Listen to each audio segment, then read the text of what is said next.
Voilà, rebonjour à tous. Donc une deuxième vidéo pour comprendre un petit peu ce que c'est que le repérage dans le plan. Alors la dernière fois, on a vu qu'on avait des problèmes à repérer du coup des points dans le plan avec des distances parce que ces distances correspondaient à des cercles et les cercles avaient des points d'intersection, soit ils en avaient trop, soit ils en avaient pas assez. Et du coup, ça posait quelques problèmes. Même si on peut tout à fait reproduire une figure avec ça, avec cette méthode-là, il y a la difficulté quand même du fait que deux points différents peuvent avoir les mêmes nombres dans le tableau et que même des nombres du tableau peuvent ne correspondre à aucun point. Donc ça, c'était un problème qu'on va doucement essayer de résoudre. On va, avant d'aborder la question du plan, revenir à comment est-ce qu'on faisait pour représenter des points qui étaient sur une ligne.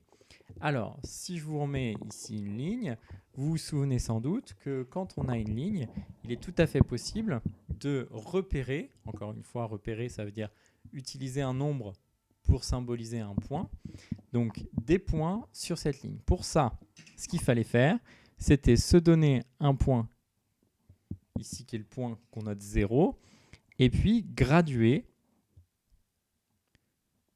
notre droite.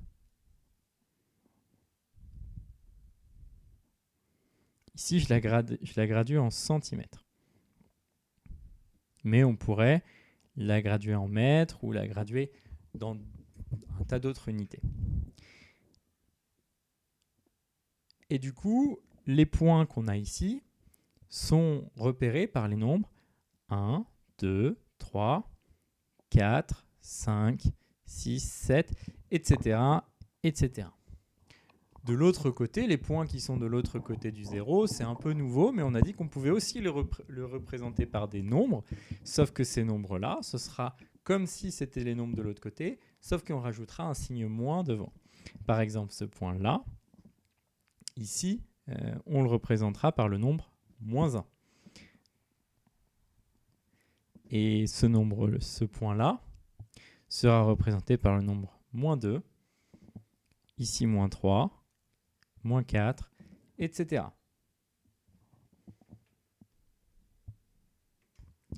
Un petit zoom sur ma droite pour essayer de comprendre ce qui se passe entre chacun de ces points. En fait, vous comprenez bien que même si j'ai ici numéroté que les nombres entiers, en fait, tous les points de la droite ont un numéro, un nombre qui leur correspond. Par exemple, le point qui est exactement entre le 0 et le 1, c'est un point que l'on peut représenter par le nombre 0,5, ce qui s'écrit aussi 1/2 en écriture fractionnaire.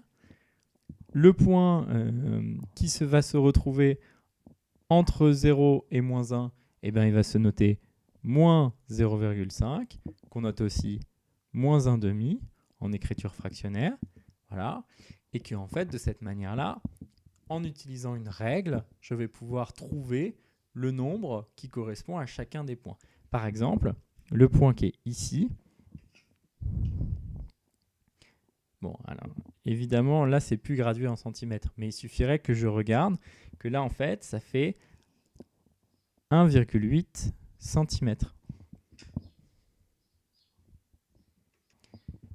Alors, cette méthode, vous la connaissez déjà, mais on va s'en inspirer fortement dans la prochaine vidéo pour repérer les points maintenant non plus seulement d'une ligne, mais de tout le plan.